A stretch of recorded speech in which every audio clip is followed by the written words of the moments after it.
Welcome to Draft Sickos on the No Ceilings NBA YouTube channel and podcast feed. This is the show where we discuss everybody from the biggest of names to the deepest of sleepers.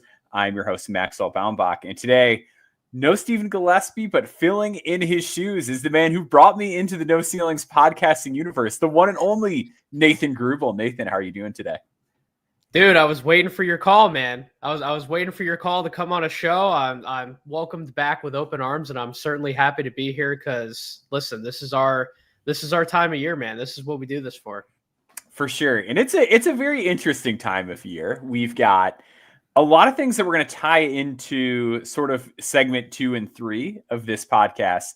But leading off the show, I want to talk about the number of withdrawals from the NBA draft that we saw this past week. It was the NCAA withdrawal deadline.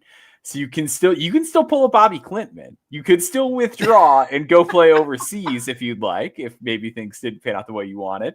But if you want to play college basketball next season, you've got to have your name out of the draft at this point. And the other thing we're going to talk about is the NBA playoffs. That's what we're going to spend sort of the bulk of this episode talking about, is the NBA playoffs and players who are going to be in this coming draft that we either are viewing a little bit more favorably or less favorably in light of what we're seeing in the current NBA playoffs. So before we get to that, let's talk about the withdrawal deadline. A lot of names pulling out of the NBA draft. LeBaron Philon, Yaxel Lendeborg, maybe some guys that a lot of guys that were projected second round, but I mean, we're both, I would say, fairly privy to the NIL landscape and the kind of money that's out there. So a guy like Milo Suzan was the guy that I always kind of anticipated was going back. I know a lot of people were surprised, but you think about what a guy like that could command in college basketball. To me, it was probably going to be a lot more than he would get out of the gate in the NBA. What do you make of this current landscape? How do you view it from an NBA lens? I know you talked to Tom Crean on an excellent podcast about how you view it from a player development lens. Did this withdrawal deadline change anything about how you're viewing the current landscape, and what do you make of that landscape as a whole? I mean, this is kind of what I feared, and this is, I think, what a lot of people fear was that we were going to lose a lot of depth late first going into the second round. I mean, you hit on a lot of good names there. I mean, like the Alex Condons of the world, Carter Knox, Isaiah Evans was a pretty early withdrawal. Even somebody like Nate Biddle, who probably you and I were a little bit higher on, I think he was going to be a firm top 60 grade for me. And then there's some guys who we would have figured could have been even some priority two-way names, even potentially as undrafted free agents, guys like Malik Thomas, Bruce Thornton. Sandin was a pretty interesting withdrawal. We kind of figured he was going to go back to school, but still, you dry up the market of a lot of these names where teams get pretty excited about if they have a pick in the 30s and even going into the 40s. I might be able to find a diamond in the rough here, somebody who I can get in this range this year versus they go back to school, they raise their stock, they're in the top 15, 20 picks. Now, all of a sudden, I may not have a pick in that same range to where I'm able to bring that player into the program. So it gets very interesting very fast. But when you break down a lot of the numbers and things that we hear, Maxwell, I know you certainly hear a lot. You talk to a lot of people behind the scenes and you kind of have a good idea of what the NIL landscape is looking like. I mean, a lot of these deals we're hearing about for these players going back, they're like 2.5, 3.5, potentially upwards of like $4 million, especially these more experienced players. Like we think Yaxel Lendeborg's probably going to get a pretty big bag in Michigan. Like you start putting some of those numbers together compared to what guys are making in the second round. So average salary last 5 years of like picks between 25, 30, it's about 2.7 to 2.9 million. That's pretty good money, right? But if you're on the bubble and you potentially slide into the second round, I wanted to do this for a while and I hadn't really found a good reason to, but this podcast was like perfect. So I'm like, awesome. Maxwell asked me about it. Now I'm actually going to look this up because I wanted to look at how many guaranteed deals have actually been given out in the second round over the last 5 years. And it averages about 15 deals. So you're talking about half of the second round is probably getting signed to a two-way. And then obviously you have the backlog of guys after that. But that's a pretty competitive market to get guaranteed money. And if you're getting signed on a two-way, that is nowhere near some of these NIL bags that we're hearing about. So it's like, certainly, it's a very interesting landscape that we're in right now from a financial aspect. I completely get it. You can 5 times or more your money staying in college, hopefully improving your draft stock. And then if you do get to the point where you're a top 15, top 20 prospect, now we're really talking about a substantial rookie deal that can roll over into the next deal if you are truly worthy of being one of those 15 to 20 guys in your draft class. If you're not one of those guys, you take a potential gamble leaving your name in the draft and not going back, because if you don't make it work right away, these roster spots, as we're going to talk about, especially like in the playoff landscape, Maxwell, like, you know it, these roster spots are becoming increasingly difficult to offer to someone who you don't know what you're going to get versus someone who I can get on a vet minimum or whatever kind of manufactured contract. And I know that no matter where I'm looking at down the bench, they're going to be able to play minutes for me in some of these high leverage situations. So it's a lot of this stuff is fascinating, man. We can talk about some of the development stuff, but I'm curious about some of your thoughts just from a financial aspect. Yeah, I it's hard to begrudge these guys, right? Like, because there's such little certainty. And even, if you tell a guy, I think everyone kind of knows that the idea of like a draft promise is exceedingly rare. Like, it's not something that happens a month out very often, unless you're the Bulls and you promise Chandler Hutchison and one of the best drafts of the last 10 years. Not that I know anyone. Or another promise that we may talk about a little later. We don't know, depending on reports, but yeah. Oh, geez. So yeah. It's man, raising a kid that's going to be a basketball fan in the Chicagoland area. It's like, do you know there are other cities? Yeah, it's tough. But I was going to say, like, even if you're getting a guarantee at like 25, it's like the rookie scale money that you would make there. If you're getting close to $3 million or what some like these really high end college players can make, it's not competitive. I think where it gets interesting is I think there is a real argument to be made on the NBA side that in some ways this is good because the bar to being a good NBA player is so much higher now that I don't think it's a bad thing for a player to spend more time developing, coming into the league more physically mature with the physicality that we continue to see ratchet up in the playoffs over the last few years. Where it gets dicey is like, are these guys developing as well in this current context as they would have in the past? Which is where, I don't know. I shouldn't throw the name out there, but I was talking to someone involved in the coaching world who basically made a comment that, like, if I'm a college coach right now, like, I don't know that I'm concerned about developing at all if I'm at a high major program. Like, I'm bringing in rentals and I'm bringing them in to do a specific thing. And if you're my sharpshooter, like, I'm not worried about teaching you how to become a marginally better rebounder or a marginally better ball handler. Like, you're my gunner and that's your role and that's that. Yeah. Like, I think that's where I get worried about it, is even if you're a junior or a sophomore, someone who might have a couple more years at a school, like, a coach might not count on the fact that you're coming back. And you hear coaches say things like, well, I have to approach it from the standpoint of this guy is coming back. And I hope that continues to be the case, but I'm sort of dubious of it. There are a lot of great coaches that are still out there who will make it a mission to develop these guys. Like, I think Bruce Pearl is a great example of that. I mean, we've seen it with Janai Broom, someone who came into his program, was there for multiple years. And now you look at where Broom is, he's on the border of being like a late first round, early second round pick, but still, you and I would both imagine that he's going to come into the NBA ready to produce at the level that he's capable of. And a team will be able to rely upon him for certain things that he wasn't the best at when he initially got to Auburn. So there's plenty of programs we can look at as far as they can be good for development. But I think what you were talking about, you hit the nail right in the head. And that's why you referenced that podcast I did a few weeks ago with Tom. Like, that's why I wanted to have a coach on and get his perspective, because he is someone who has developed players very well in the past. I saw an incredible clip of Dwayne Wade literally talking on a podcast about how he wouldn't have been the player that he was without some of the coaching that he got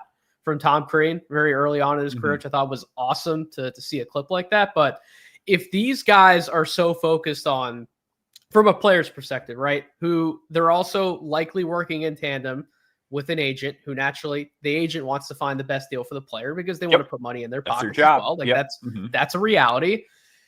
If they're focused on just what amount of money can I get at destination X versus destination Y, and not necessarily where's the best fit for me, where I'm not only going to get resources put into my development, but also have an opportunity to play outside of a boxed in constructed role. Like you use the 3-point gunner example as a perfect example.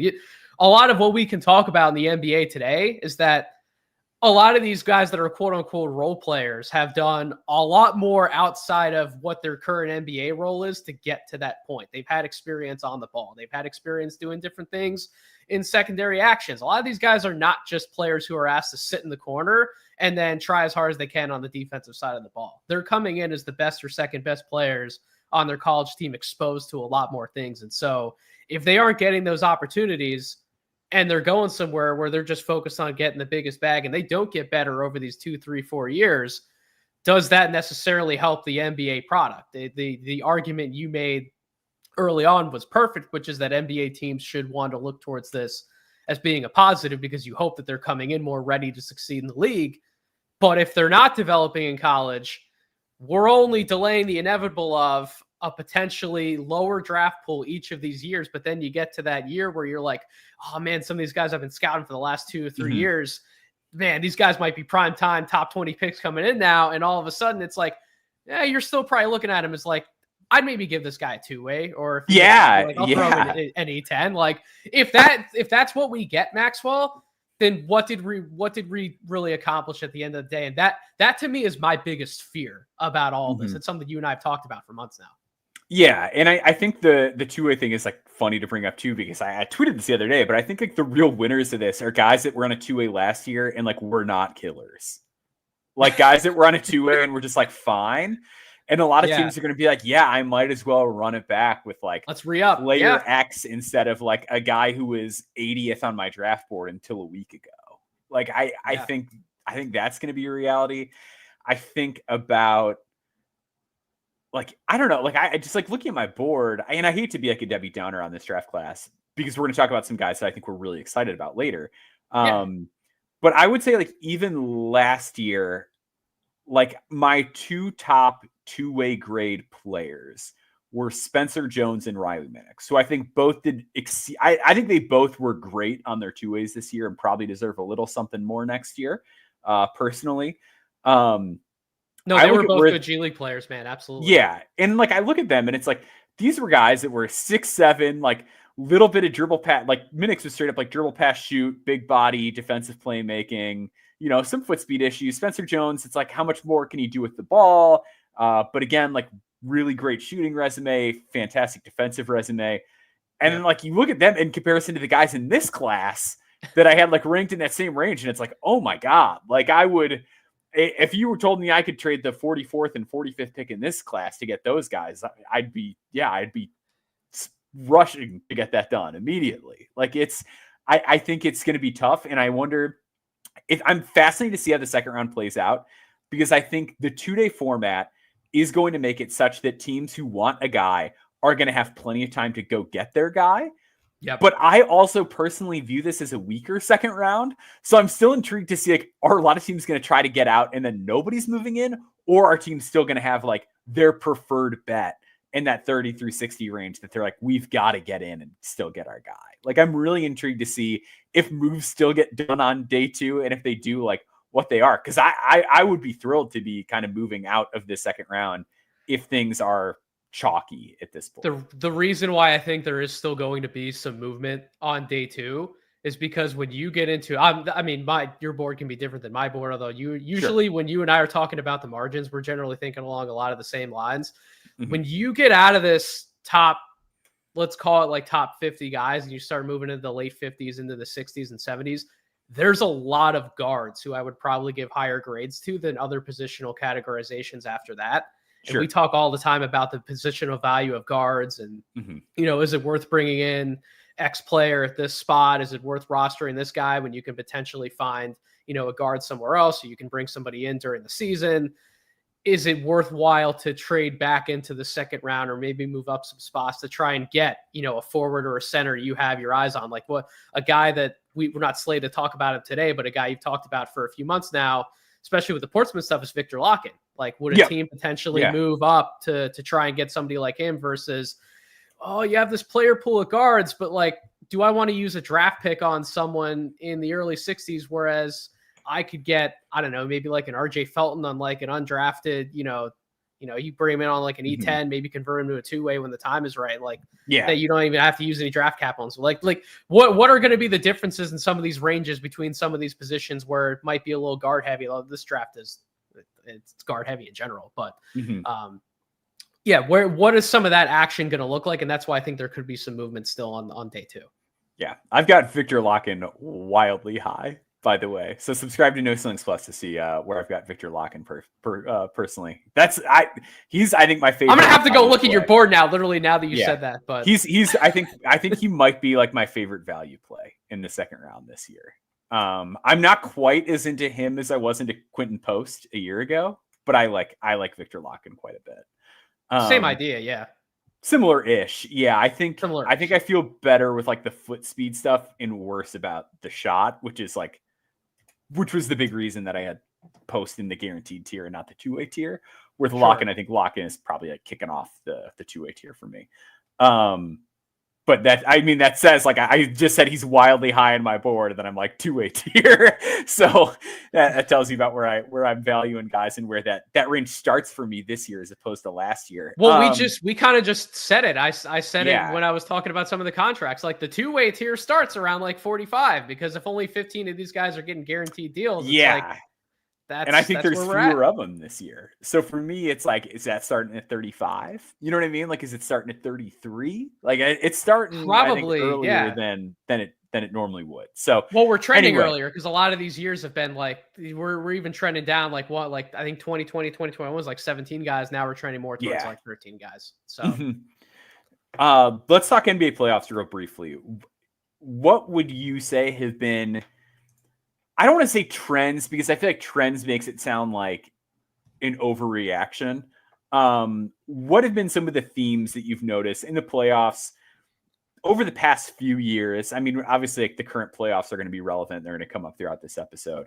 But I feel like the playoffs are always a great reminder close to draft season of what the league is, who's succeeding, what types of players are succeeding, and kind of what you should be looking for.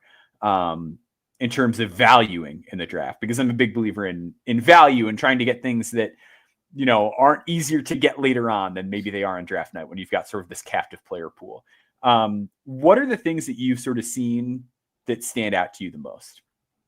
So first and foremost, you mentioned it earlier, physicality and conditioning has to be like the number one bullet point. It's not even just the fact that refs are letting some plays play out. They're not blowing the whistle as often in the playoffs, but also from a conditioning aspect, the number of minutes that you are playing, if you're one of like 7 guys in a rotation. Now, we've seen, especially most recently with the Knicks, we've seen Tibbs actually go a little bit deeper in his bench than usual, kind of like he had to do it just because of certain guys getting in foul trouble at times and some injury stuff popping up. But the number of minutes that you have to play if you are a 16-game player, like, forget like 15, 20 minutes. Like, a lot of these guys are playing 25, 30, 35 minutes. And we saw it, some guys, even with the Denver Nuggets wore down, you saw Jokic playing like 40 plus minutes. So that's like, in order to actually be able to handle that physicality in a playoff series, you have to be so well conditioned to make it to this point to actually play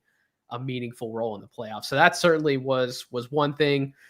Another thing I wrote down would be ball handling and passing, really that kind of combination, the ability to get to where you need to on the floor and then make that decision. And I guess you can tie that hand in hand with the importance of quick decision-making, essentially being able to limit the amount of possessions you're giving away to the other team, limiting your turnovers, making the next pass when you need to, not taking errant shots, actually being able to exploit a mismatch or create an advantage. If you're a big man, we were talking about it the other night over text, like some of these possessions where you see some of these big men able to fake a handoff, keep the ball, and then take someone else off the dribble to still finish at the basket. Like, these are valuable things that I don't know if we always talk about enough when we're evaluating these guys in the draft. And I get that some of these things improve over time through multiple years spent in the NBA. But if there are players who are meeting some of these criteria, you got to take chances on them sooner than you normally would, even if there's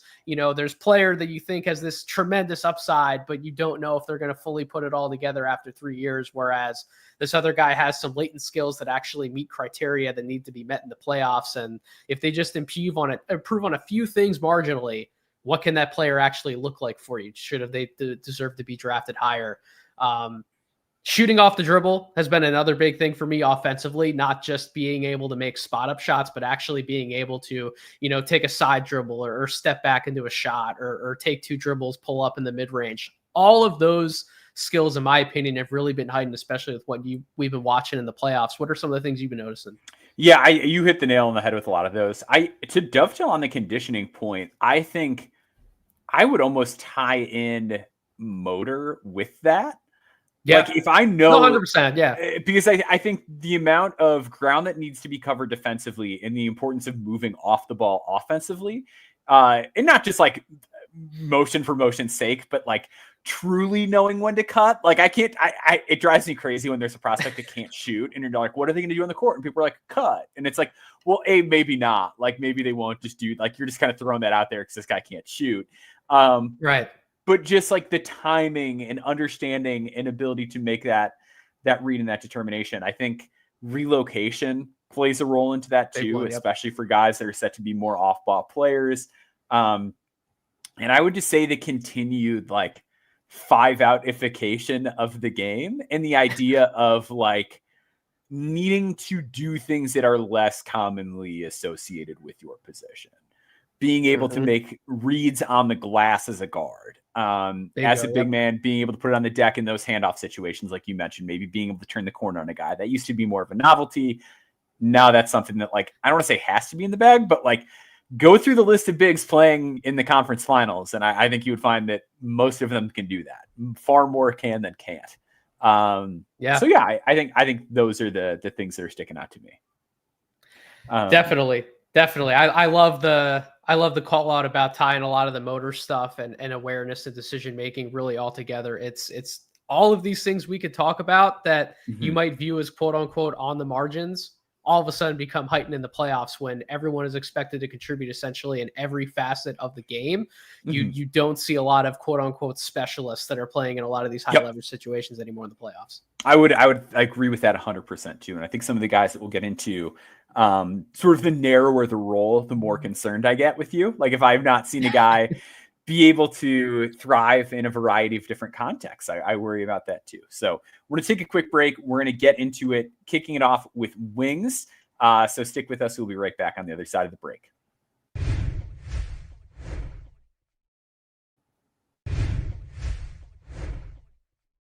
All right. So I'm going to throw it to you to start. Who is a wing that you have I don't want to say raised up your draft board, but you're feeling a little bit better about in light of the playoffs and some of these trends that we've discussed? Well, I will tell you in general, I'm feeling a lot better about Knippel than I was probably like a month and a half, 2 months ago. And listen, you can pinpoint Con in terms of some quote unquote athletic limitations. Does he have the foot speed to be able to keep up with some of the guys on the perimeter if he's caught on an island? But a lot of that stuff aside, dude, the package that he has in terms of, having a legit frame to play on the perimeter. He's average wing size. He's 6'6", 220 pounds. He's an excellent spot up shooting prospect. He's a strong finisher at the basket, right? You've talked about it with Steve on other pods, but he has both the touch and the footwork to catch defenders off guard and convert despite being a below the rim guy.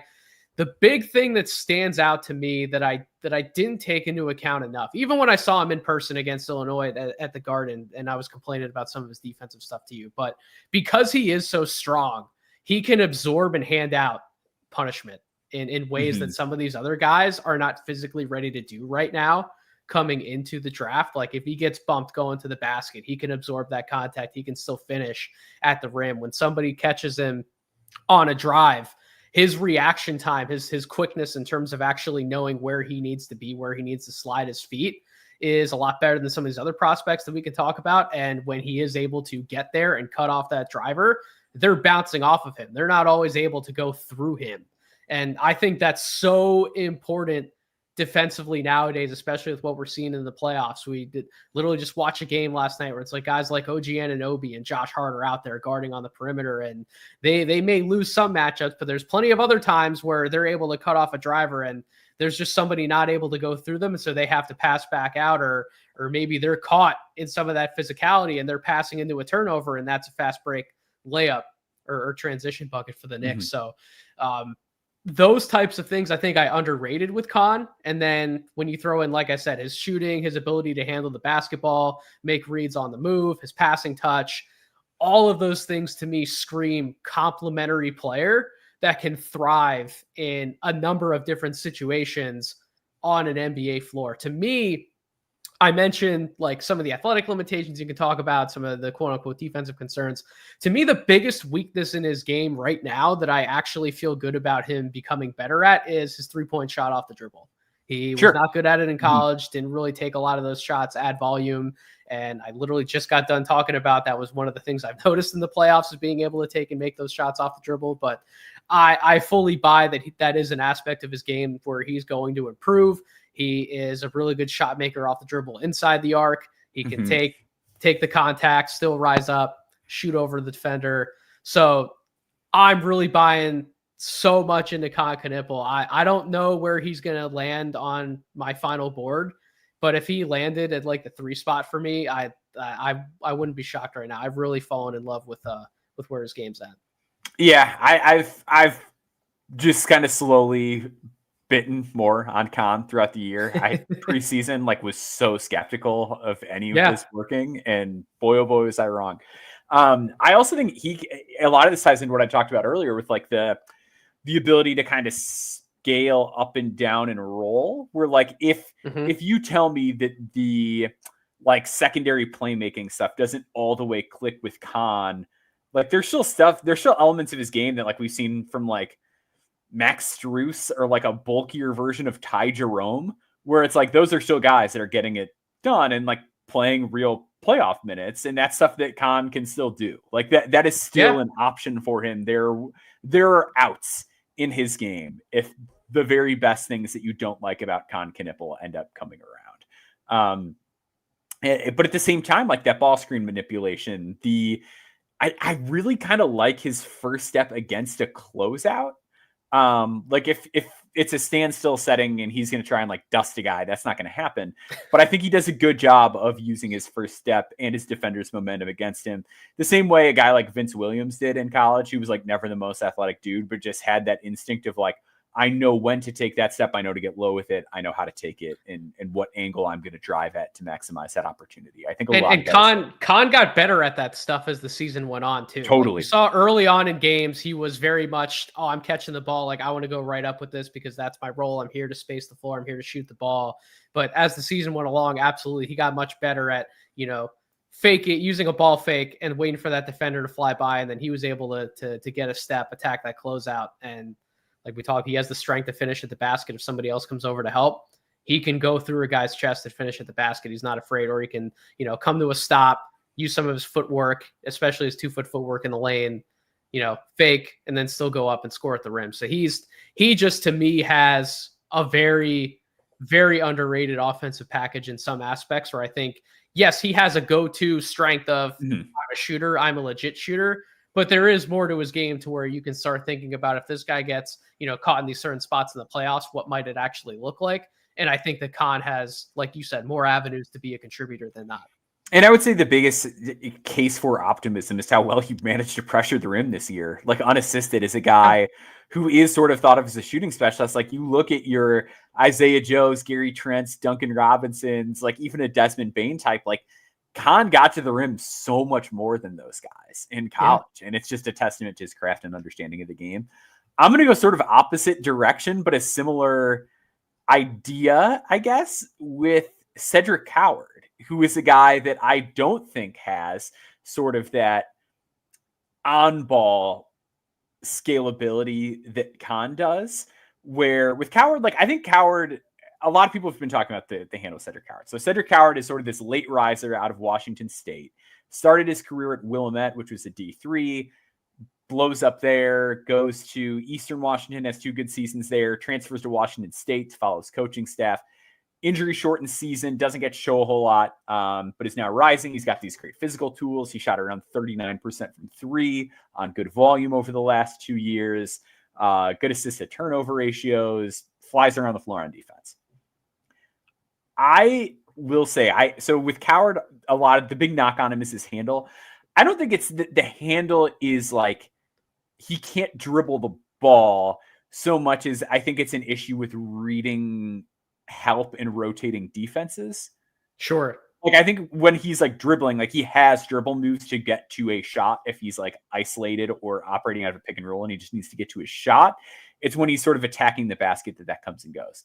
What I will say for Cedric Coward, and the reason I'm including him here is a guy that I like within this context as a playoff guy, is sort of that Energizer Bunny stuff that we talked about earlier. Like I like a guy like Ben Shepherd who has games where like just doesn't really do a whole lot offensively, but he's a guy that is always moving, always operating without the ball, can drill a shot when he's open, knows when to cut, can make a quick, snappy decision when he gets the ball, and also just fly around defensively, know what spots to get to, body up opponents, use that 217-pound frame, bully guys, make plays away from the ball. Like everything that you could want outside of that on-ball stuff is there. And I think because of his intelligence, he's a guy that knows how to thrive almost exclusively as an off-ball player, if that's what he needs to be.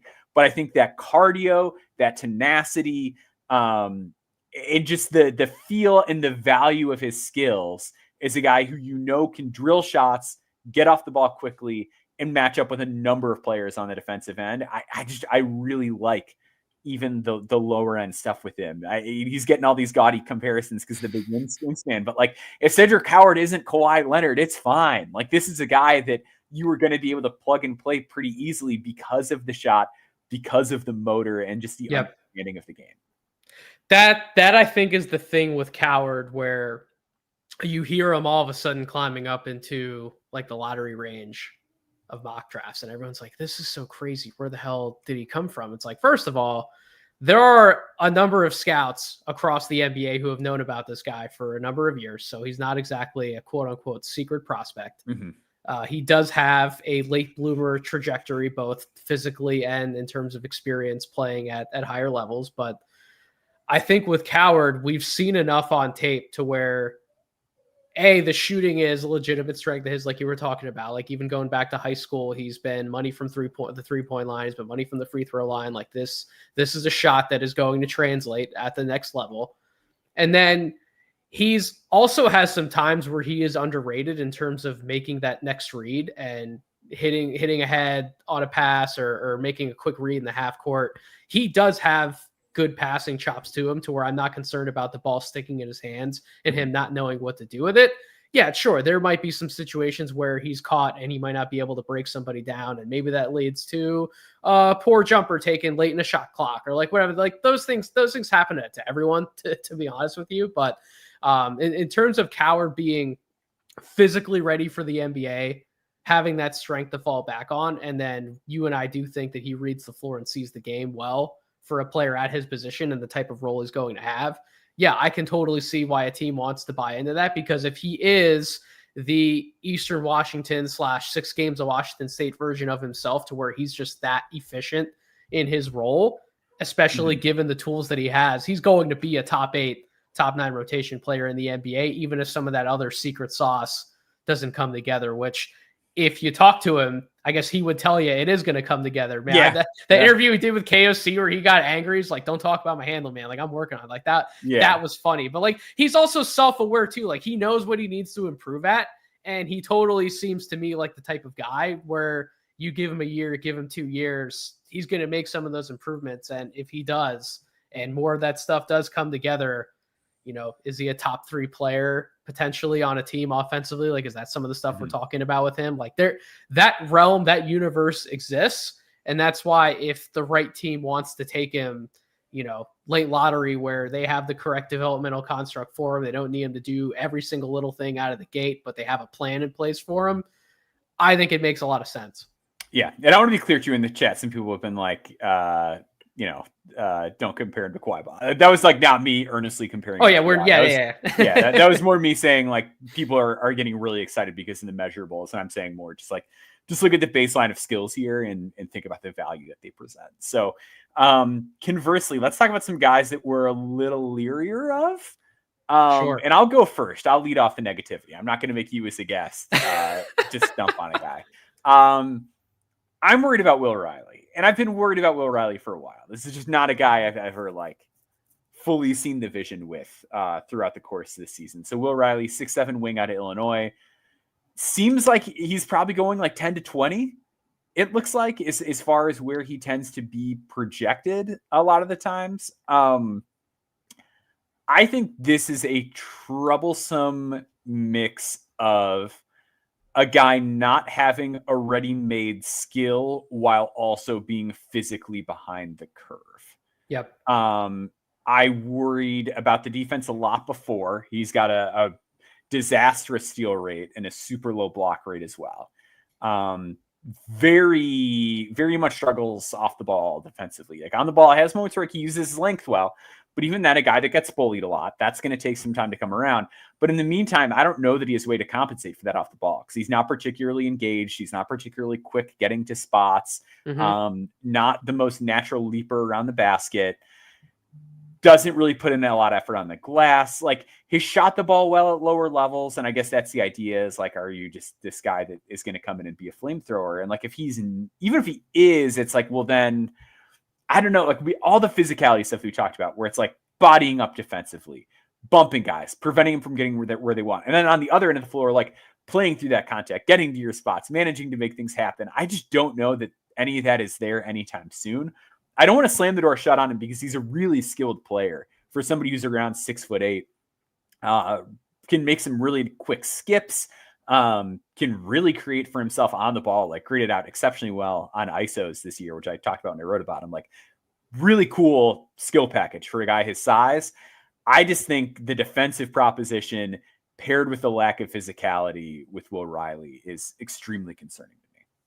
Yeah, and we don't need to keep a lot of the negative segments too long. Sure. To trash on some players. Yeah. But what I will say is I do agree with your skepticism. And in a way, it's almost like you and I have this conversation about big men a lot. I know we're talking about a wing here, but with some big men on occasions, we'll run into these prospects that do these really interesting things offensively, but do they do enough of the quote unquote big men stuff to actually justify getting the minutes to even think about, exercising some of those really fun skills, whether it be ball handling or whether it be shooting or whatever the case. If they're not top tier rebounders, if they're not protecting the paint, if they're not deterring drivers, then do they even get enough minutes to actually go about accessing some of that other stuff? With Will Riley, you talked about a lot of the defensive flaws. I fully agree. At the next level, as it currently stands, he projects to be somewhat of a ragdoll on that end on the perimeter. He can really get thrown around. And if he's not creating other events defensively, if he's not crashing the glass, if he is not a 40+% 3-point shooter, then does he even get the minutes to take advantage of some of that fun stuff that we can talk about with him? When he ran some pick and roll stuff at Illinois and got downhill, he was actually a really interesting guy to watch because he could make those passing reads. He had the passing touch to get the ball where it needed to go. He was actually a little bit better scoring on some drives unassisted at the rim than I think I would like to give him credit for. But again, does he access that stuff if he isn't that complementary version of himself that helps to limit offensive scores on one end and then ultimately shoot and make sure that they're not leaving anything on the table on the other side of the ball when he doesn't have the ball in his hands? So do you even get to that point where you can access some of that stuff? To me, I'm as skeptical. I'm as concerned about that.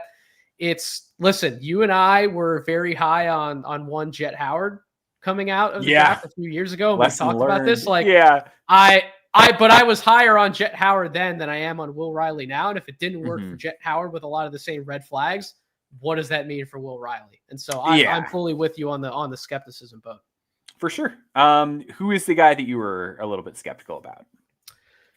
I told you we had to do this. I had to talk about this with the Chicago Bulls guy, but there is a massive amount of Drake Powell buzz coming out of thin air. I don't know where the hell it's coming from, to be honest. That was, if I was going to choose somebody to be a potential late riser and be like a party crasher, what was his name? Why can't I think of his name? Who was the guard? Oh, Josh Primo. Like the Josh Primo type riser.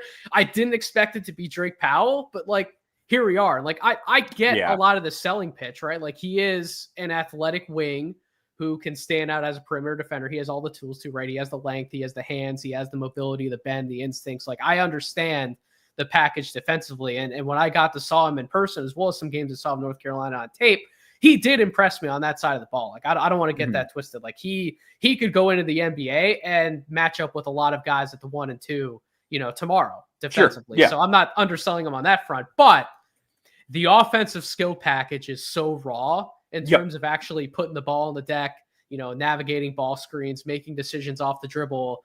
Like if he's not hitting the shot off the catch at the level he was in college, if that jumper all of a sudden starts to revert back to where it was towards the beginning of the season for North Carolina, he was a lower usage guy in one season at college. He doesn't have a lot of those on-ball reps and experience thriving with the ball in his hands. If some of that other stuff doesn't come together for him, then is he that truly elite of a defensive prospect for an NBA team to say, nope, screw it, we're still going to put you on the floor because even though we have to let you work through some of these growing pains, we know that when you get to the other side of the ball, there is a light on the other end of the tunnel for you. We know that you can help our team in that specific way. Or is his lack of offensive experience that detrimental to where he does get buried deep on the bench? He doesn't get those reps that he needs to develop. And all of a sudden we're looking at him 2, 3, 4 years from now, and he hasn't necessarily gotten a chance to be a better version of himself, because the only way you get better at playing NBA basketball is by playing NBA basketball. And so that's why I'm a little concerned about this all of a sudden, this tidal wave of Drake Powell buzz. Yeah, I just don't totally get it here. I think he's a guy who could get there in time because, like you mentioned, like awesome frame, can really lock guys up on the ball. But just somebody that when I watched the season, I thought the offensive process was like pretty poor overall. Like he's a guy that ends up with a good assist to turnover ratio, and then it's like that I never would have guessed that. Like, and I think a lot of it is because he does an okay job of like minimizing his turnovers, I guess, and not doing anything wild. But there was also a lot of the same frustrating stuff that Justin Edwards dealt with last year, where it was like, all right, I got the ball, I had to look from 3, I didn't take it, and now I did like one dribble and I'm taking a pull-up jumper at the elbow. And it's like, why is a guy with like a 13.8 usage rate taking that shot? Like, what is that? It's hard to be sold on the shot. He shot just under 38% from 3. Volume is super low for a guy who is basically like a 2-3 defender. Correct. Didn't make his free throws. For a guy who's going to be like a defensive specialist, like really good block rate for a guy his size, didn't get that many steals, and also like a bad rebounder, which their rebounding context can be funny. Like there are just teams where certain guys have really high rebound rates or lower rebound rates or whatever. Some teams are a little more of like a gang rebounding team or whatever. North Carolina was playing him with like 6 guys at the same time who were all like 5'10". Like there is no way that this man should not have been grabbing more rebounds. There were plenty of rebounds available for this guy.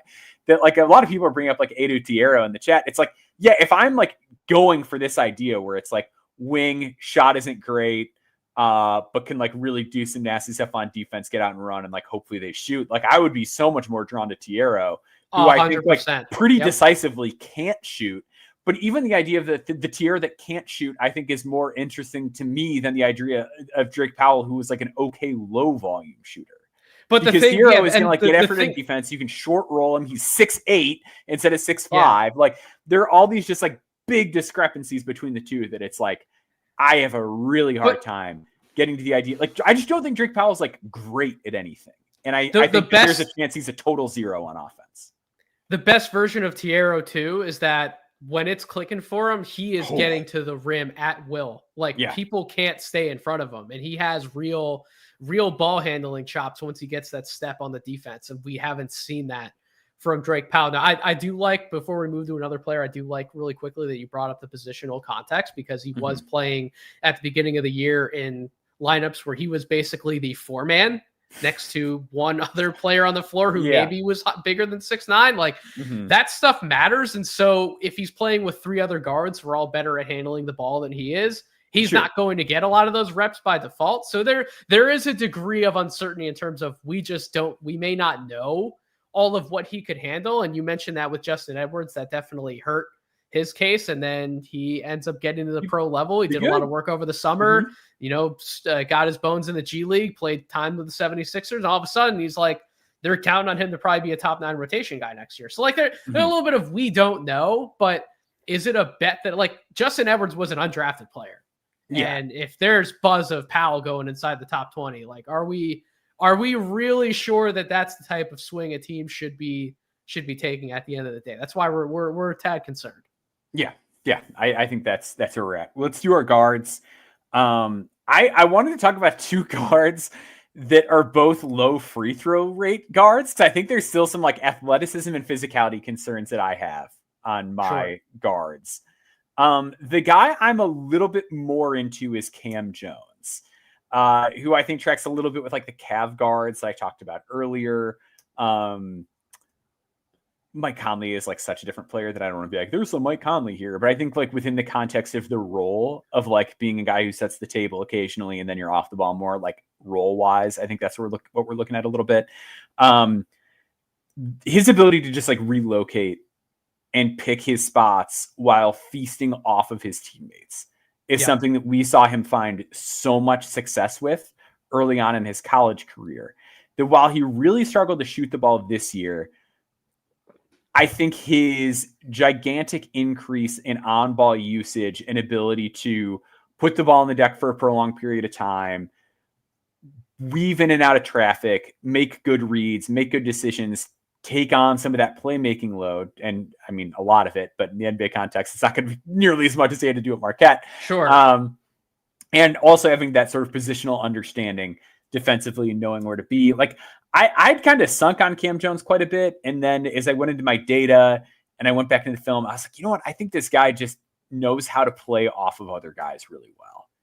Yep. And is there a chance that the lack of balance, the lack of speed, the lack of offensive physicality limits him? I think that's like a real possibility.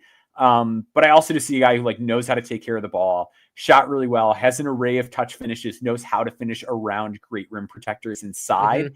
And part of me is like, man, I could just see him being like a really efficient off-ball guard, even if it's, 10, 12 minutes here and there. His biggest detractors are probably going to point to the lack of a right hand. And they're going to point to his off the dribble shooting numbers this year, which is, you mentioned that.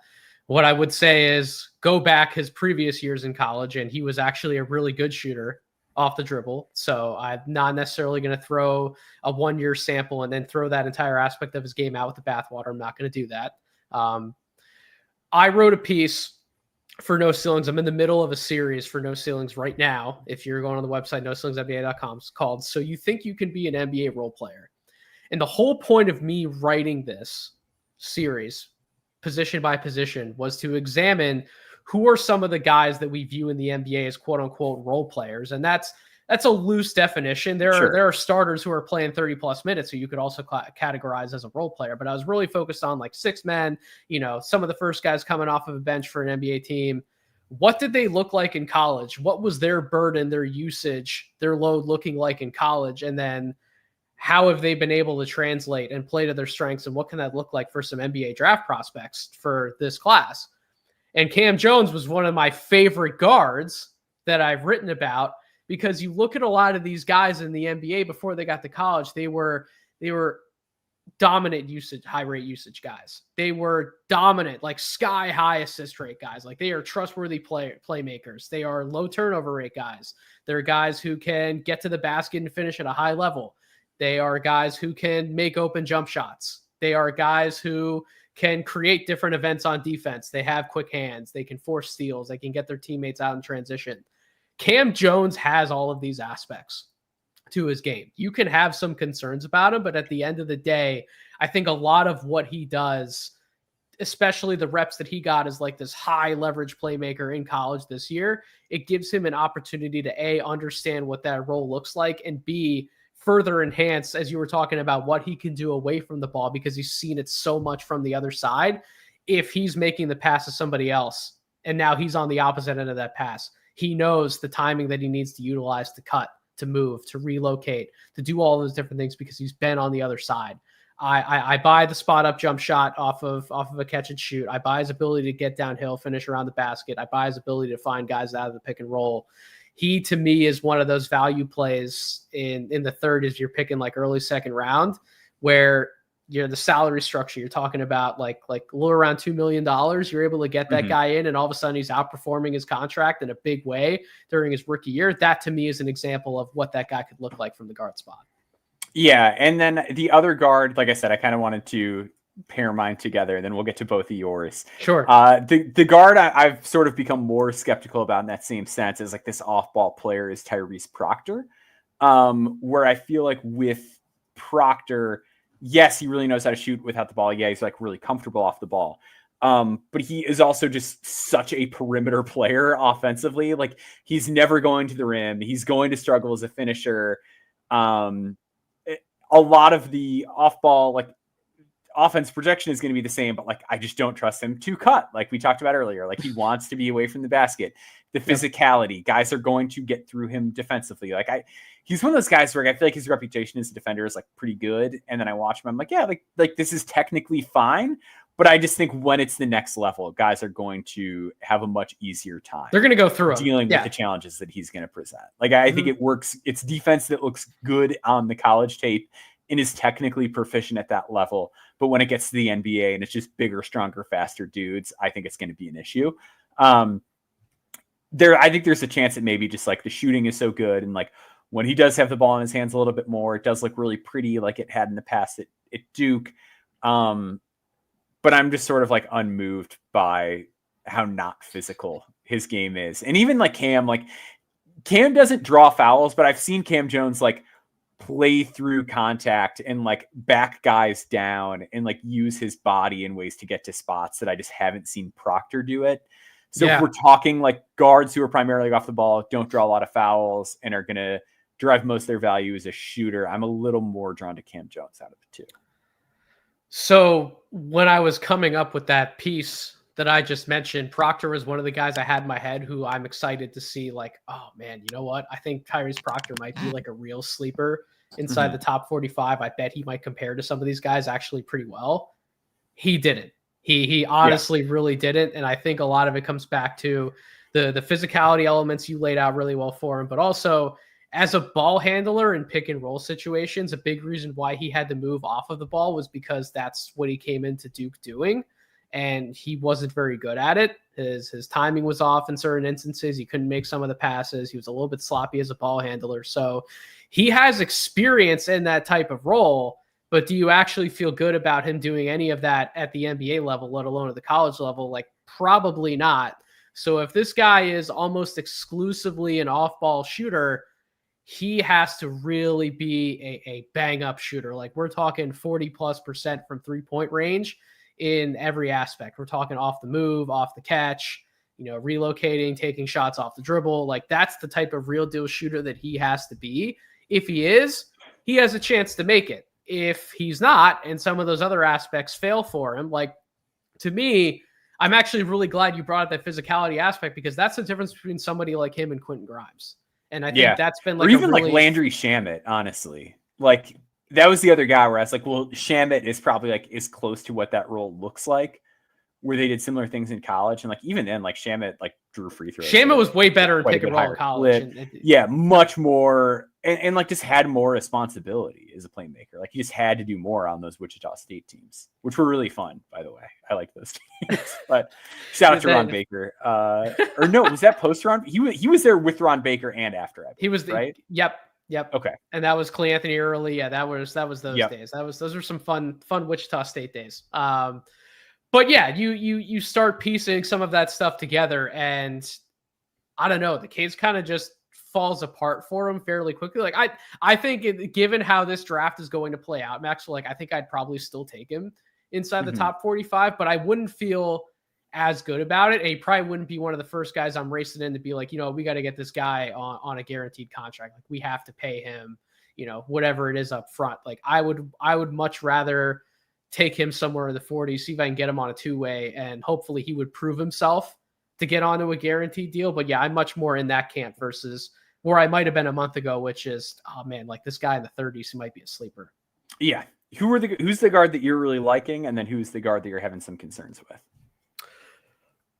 Guy who came out of that exercise where I was like, oh man, this is the dude, is Walter Clayton Jr. And props to you. Yeah. Listen, we talked about Cedric Howard, who was a no stone unturned favorite of yours. You hit the nail on the head with Clayton Jr. as well. So I got to give you your flowers as a scout, man.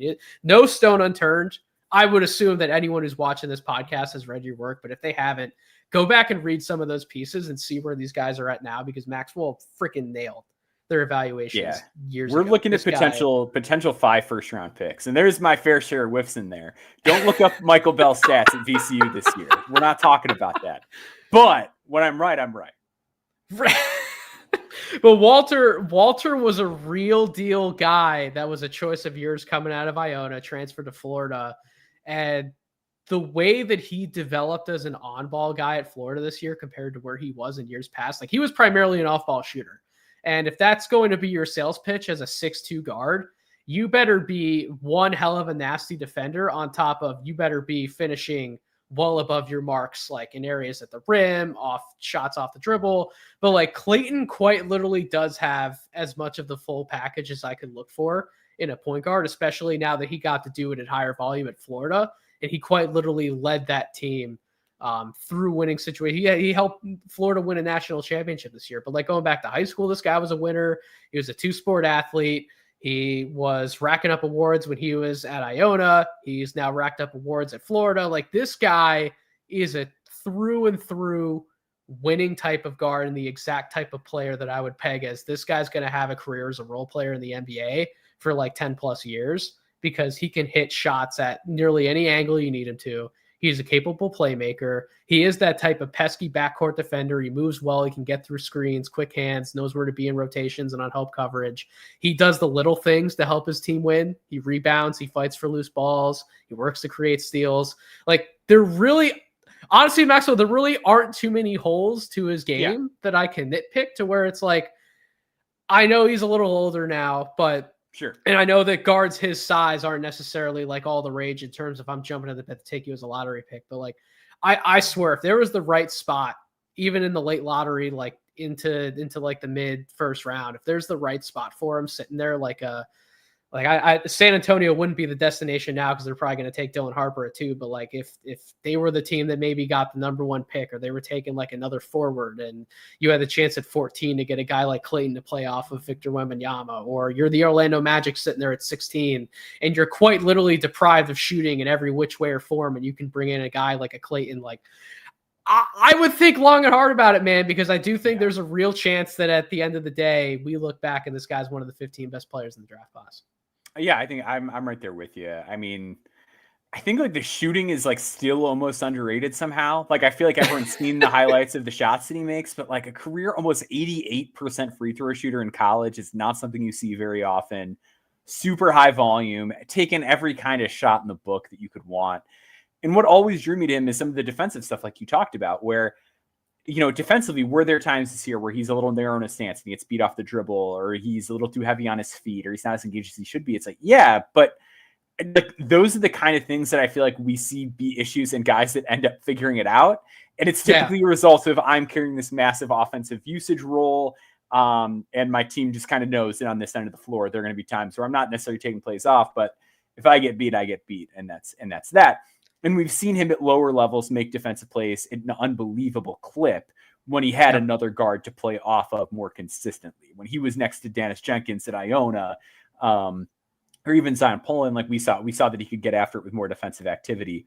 He's also just physically ready to play in the league. He's so like bulky. He's like a big, bulky, strong dude. Like he's probably going to push over 200 pounds at some point in his pro career. And like we talk about it all the time, that's an important mark to get to like that 190, 195 spot for guards, just because you need to have some sort of, ability to withstand contact at the NBA level and maybe have some guys on occasion bounce off of you. Like he's not 6'4", 6'5", but he is, that lower center of gravity, that bulky strength, that bulky frame to where, he can withstand some of that and dish out a little punishment of his own. I would also say too that he's a classic like older prospect who continued to get better every single year. Yeah. Which is something I always talk about with these older guards. And it's like, I guess to go back to Proctor for a second, that's like another thing that I'm like a little disillusioned with, where it's like, okay, cool. Like you reinvented, but like, I don't know that you're any like better, I guess. That's like, okay, like you did a really good job transforming into an off ball point guard role. But like, I really wanted to see you just like become this dominant college player at one point, and that didn't happen. Where with Clayton, it did, or with the Cam Jones, it did. Like, I think that sort of like takeover ability in college, even if that's not going to be the role at all in the NBA, I like to know that that's in you. And we saw that out of Clayton. Who has you a little bit more concerned? Hot button topic at no ceilings. Yeah. Sorry, Rucker. Jeremiah Fears. Yep. I'm concerned about. And it's not that I don't buy that he can be a big time talent who might even end up being worth the top 10 pick that he's currently slated in as far as his range is concerned.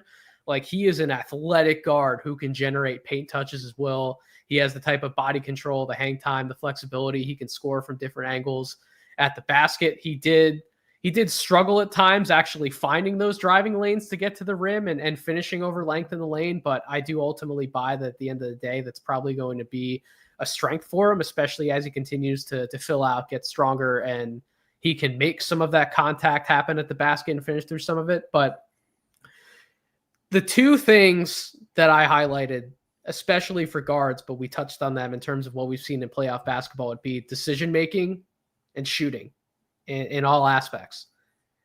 And we saw him struggle at both of those this year at college. Now, we're talking about a monster usage rate guy. We're talking about a guy who had to quite literally do everything for his Oklahoma team because some of the other talent outside of Jalen Moore was not there at times on that roster. So, yeah, there are some moments where you can look at the tape and go, you know what? I understand why he did this or why he tried that. And, you know, in an NBA context where he's playing with other better players, maybe he's not making some of those same mistakes. But there are some other times where I'm watching him, Maxwell, and I'm like, he's getting downhill at will, but does he actually have a plan when he gets that step on the defender? Like, does he actually know what he's doing once he generates that paint touch? I'm not 100% sold that he's there as a decision maker. And if he's not there, and he's also not a legitimate perimeter shooter out of the gate, then is he doing the types of things to command that higher usage role? And if he's not, you go back to some of those other things from a complementary standpoint. Is he that type of complementary player to play off of somebody else? You know, is he going to be the type of spot up shooter he needs to be? Is he going to be that type of cutter that he needs to be? Do you trust him right now on the defensive side of the ball, where that doesn't necessarily have to be a strength if he is one of these overwhelming usage, you know, high offensive output type of guys? It doesn't necessarily have to be a strength. But if that's not his role, are you getting enough on the other end to really justify the type of minutes that you're going to have to play him to improve? So listen, Jeremiah Fears could put it all together. He could be a freaking star in this class, but there's also a world where he is a little slow out of the gate, like a Scoot Henderson, and he's not able to put it together that quickly. And is a team actually going to let him play through his mistakes, to be patient enough to work alongside him for him to reach his ceiling? I don't know the answer to those questions, which is why, again, I get if someone wants to take him inside the top 10. I'm not necessarily running to the podium to do it if I'm in charge of an NBA team, but I don't know. Where are you at these days on Fierce? I feel like you and I have in general kind of gone back and forth. Yeah, I'm lower on him. Like, I just kind of have been throughout this year. I don't want to keep it too negative. Sure. But what I'll say is I've just never really believed in it at a high level with him this year. And if I get him wrong, he is 100% the guy who is most likely positioned to make me look like an idiot of anybody in this draft class. Like, 100%. He's going to get drafted much higher than where I have him ranked. And if it works out for him, like it's going to look really bad for me.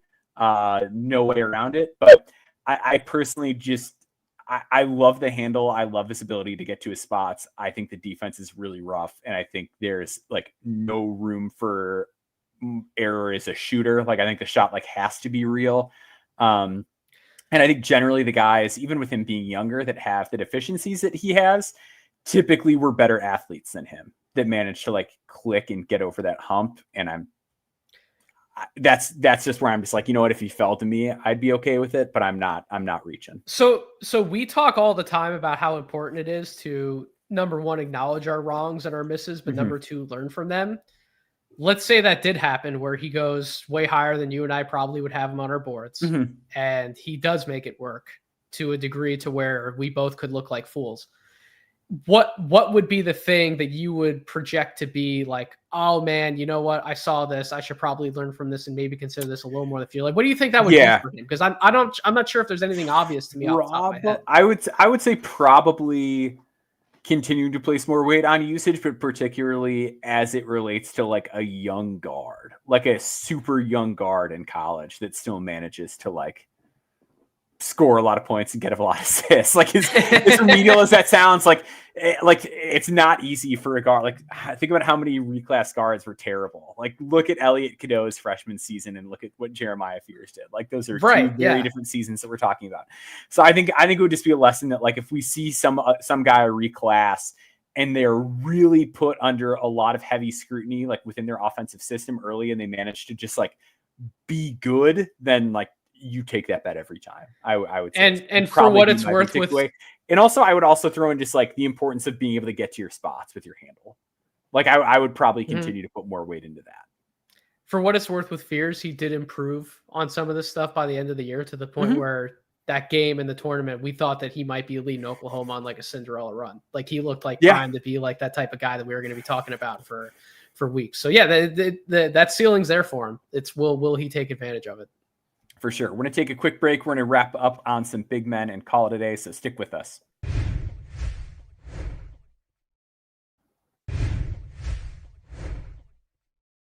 I'm going to throw it over to you to lead off the big men. We'll keep with the snake draft format here.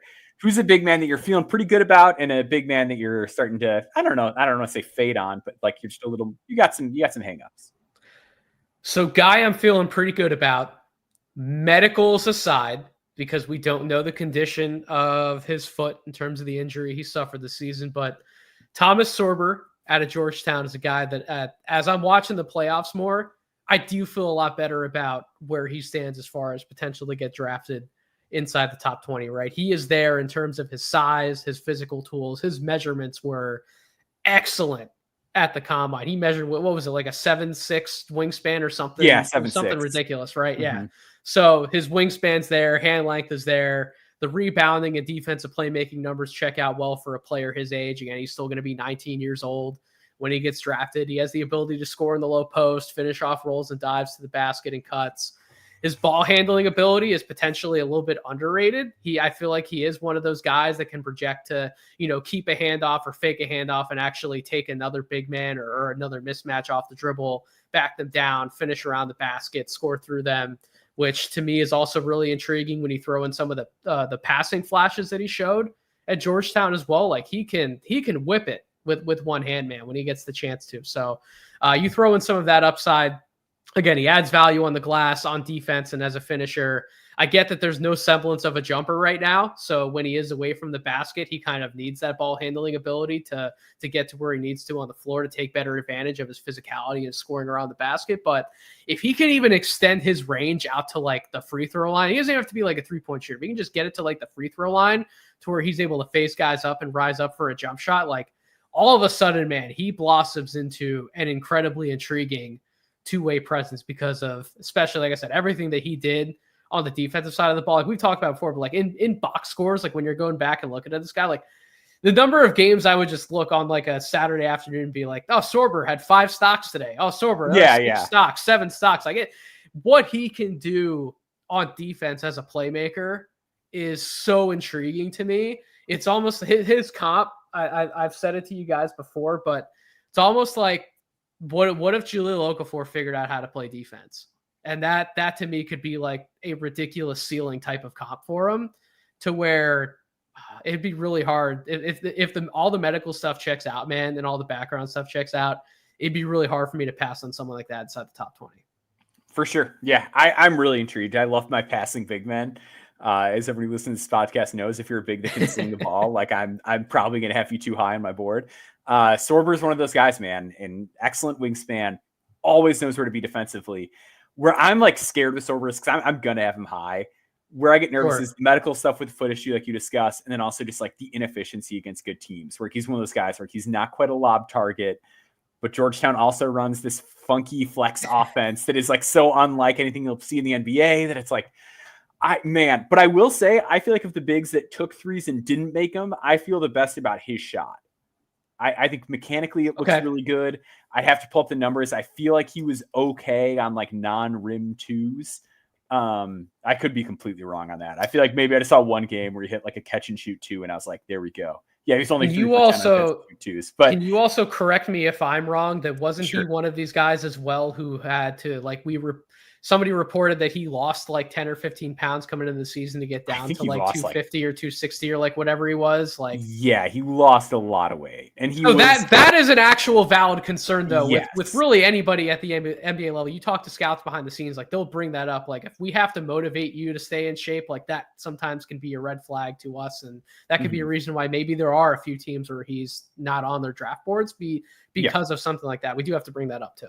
Yep. Yeah. So I think Sorber all in all is like super interesting to me because he is so skilled. I just like worry like how exactly does the ball go in the basket for this guy, especially against high level competition. Who's the big that you've been a little bit dicier with?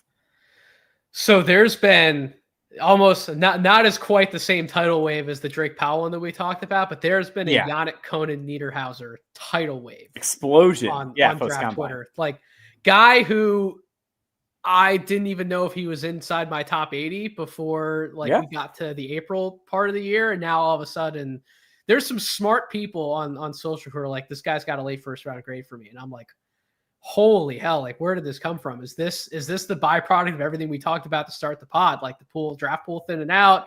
You look for these higher upside swings to where if this guy puts it all together, could he be a real deal steal? Because look, he's a 7-footer. He's got arguably the best run and jump athlete big in this entire draft class. He's tailor-made to come into the NBA tomorrow, run the floor and catch lobs. Like he's tailor-made to do that on an NBA floor right now.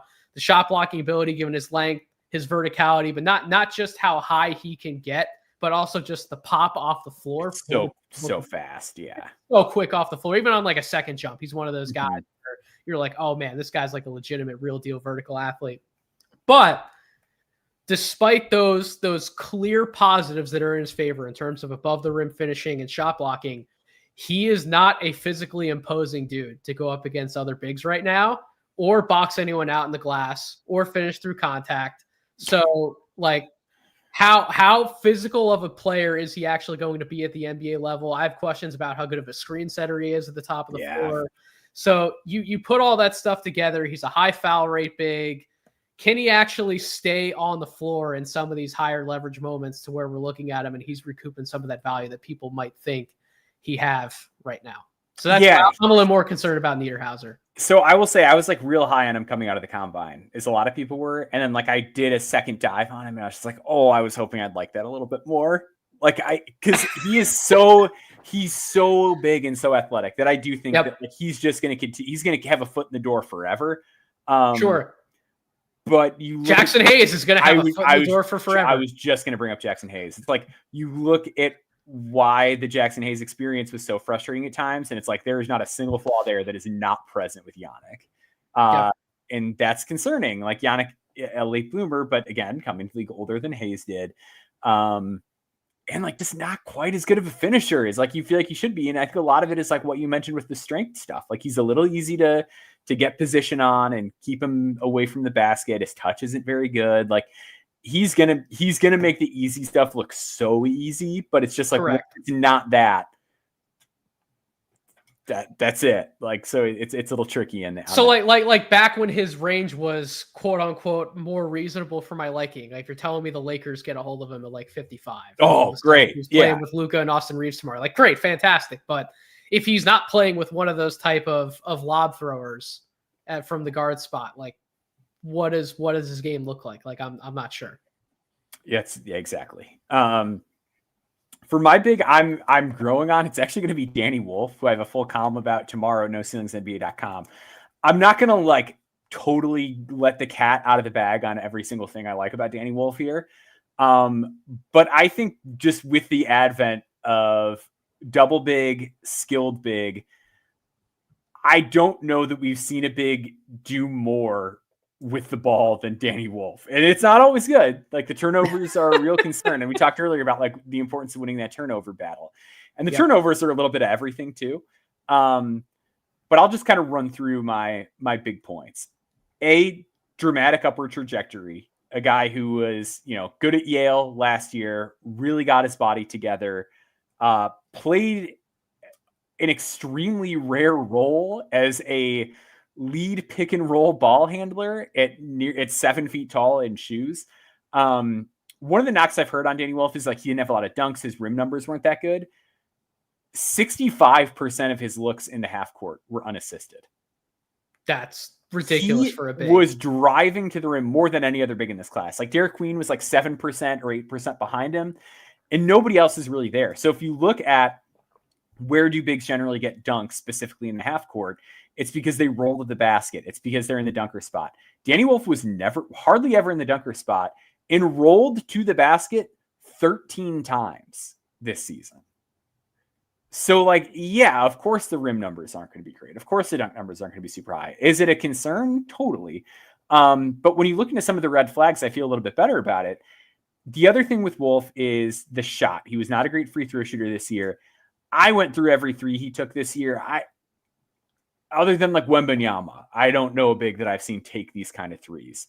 Coming off of screens on baseline out of bounds plays, a pull-up arsenal, step backs, side steps, pops, running in transition. And it's almost all from NBA range too.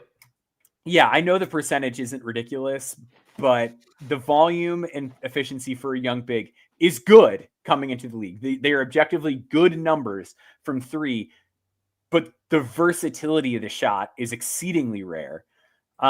Defensively, he did really well on an island this year, allowed 33 points on the 58 isolation possessions that he guarded.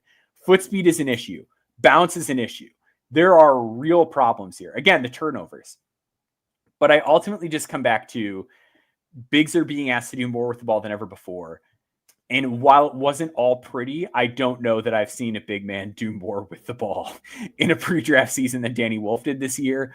We know that the data tells us that like assist to turnover rate for big men are like incredibly important when it comes to staying around long-term in the NBA. Danny Wolf checks those boxes.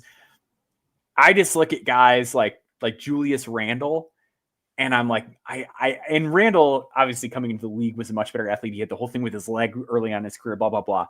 But Wolf is 7 feet tall, man. Yeah, I just really think there's a chance that he hits a much higher end outcome than we anticipate.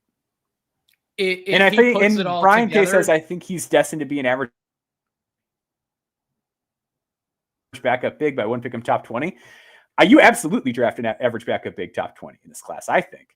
Sickos compares everyone to Randall. I'm not a big Randall comp guy. I've never said I'm not. I will say I rebuke that. I disagree. But yeah, I think the offensive skill set in an age where it's becoming so important for big men to have options with the ball is something that should not go overlooked. This is freaky stuff on that front. The warts might make none of it matter. Like the warts might really drag it down.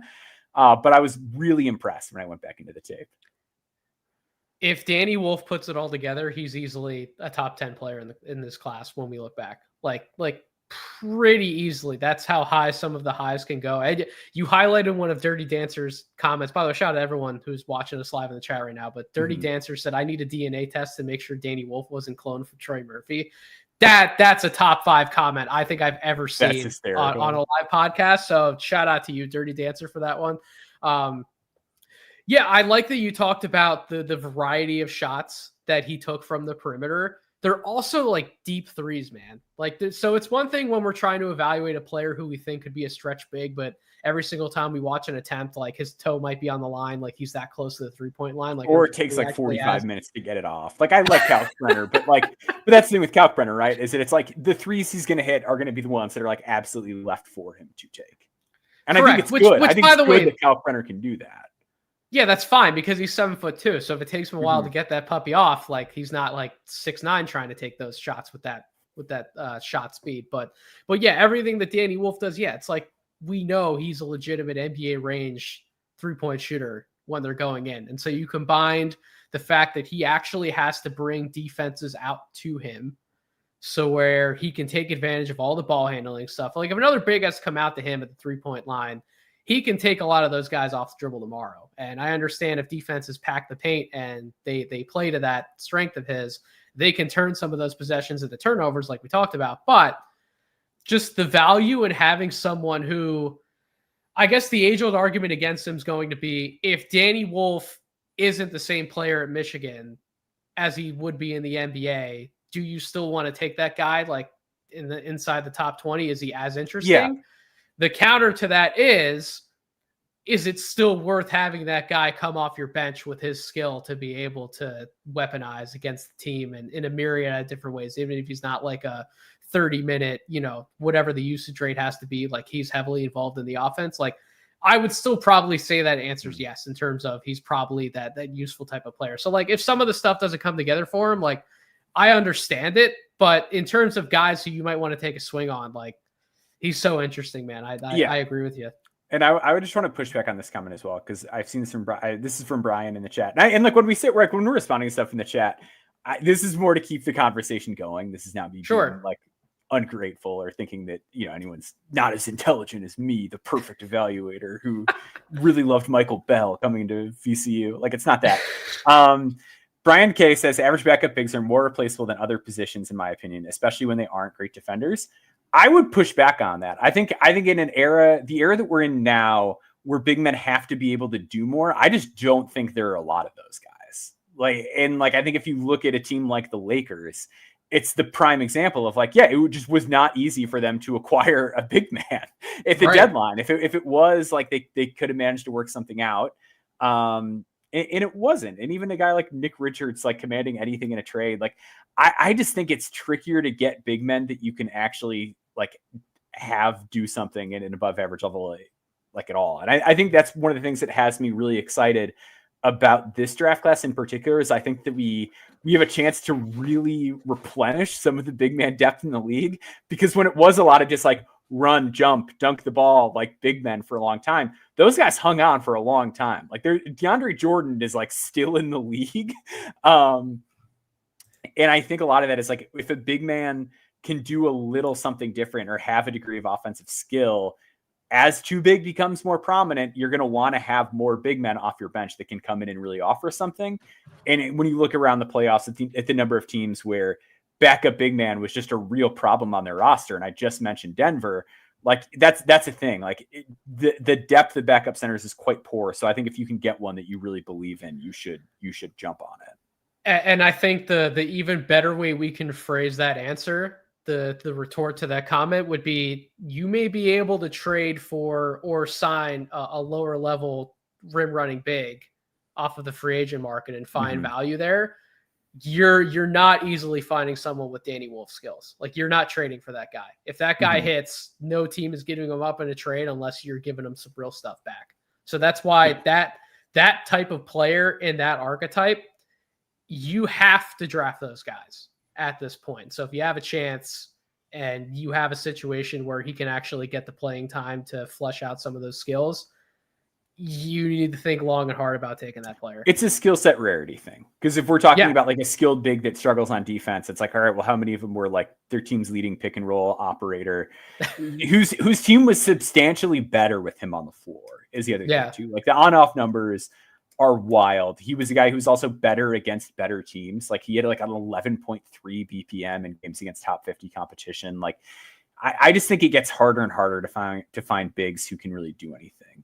And he also has experience playing alongside another real deal big in Vlad Golden, who, by the way, is an actual prospect for this draft, who I have around like 44 on my board right now. Like these double big lineups that are coming back in the NBA, when you find a guy who actually excelled in one of those lineups and was actually a positive for the team, I think that also matters as well. Yeah. And just to respond to a few more things, like DC Vin saying teams don't really need a center to be a creator.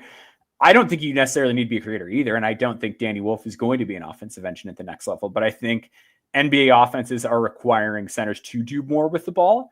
And I think that threshold is getting higher and higher, which is why I think when you see a big man that can do things that are really ahead of the curve, then I tend to prioritize that. Yeah. So that's kind of where I'd go with that. The player I'd say I'm like exercising caution about, I still have this guy like top 10. I've not really moved off him. I think he's going to be really good, is Common Malawak, where we've seen how much easier it was to neutralize a player like Mitchell Robinson in the playoffs as opposed to some of these other bigs.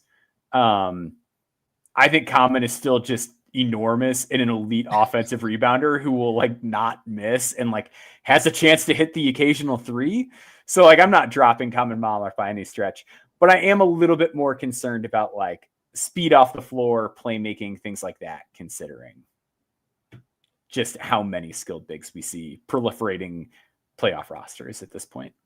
Sure. I mean, like, and he has a lot of strengths to his game. He has some clear flaws, like the defensive rebounding stuff is real. I know the numbers were actually technically good for a player his size at his age. Mm-hmm. The metrics were good in his favor, but everyone's going to point to that last game. Like, it's true. Like he's not some guy who is going to reliably box somebody else out. He relies a lot on the fact that he is 7'2" and that he has ridiculously long arms, and that chances are he can probably just reach up and he's getting some rebounds that other people can't. Like, he does rely a lot more on his physical gifts on that, in that aspect, and technique. But if he gets with the right coaching staff who works with him on some of these things, he continues to fill out his frame.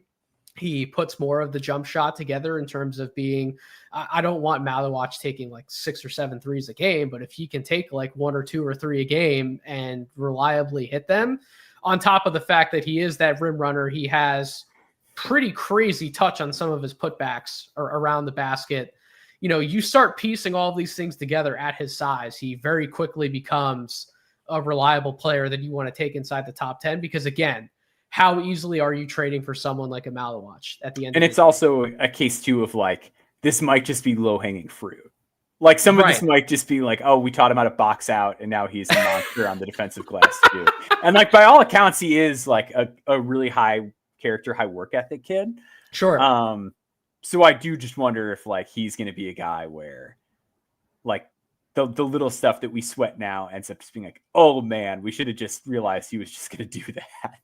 Yeah. And listen, if it doesn't work, to your point about skepticism, there's a chance that he's not one of the 15 best players in this draft class, and you whiffed on the lottery pick. Like, that shit happens all the time. But like, to your point about, again, it's like high level backup. If it doesn't hit, it feels like it should be, right. Like, it feels like he can do. Feels like it, yeah. Does, yeah.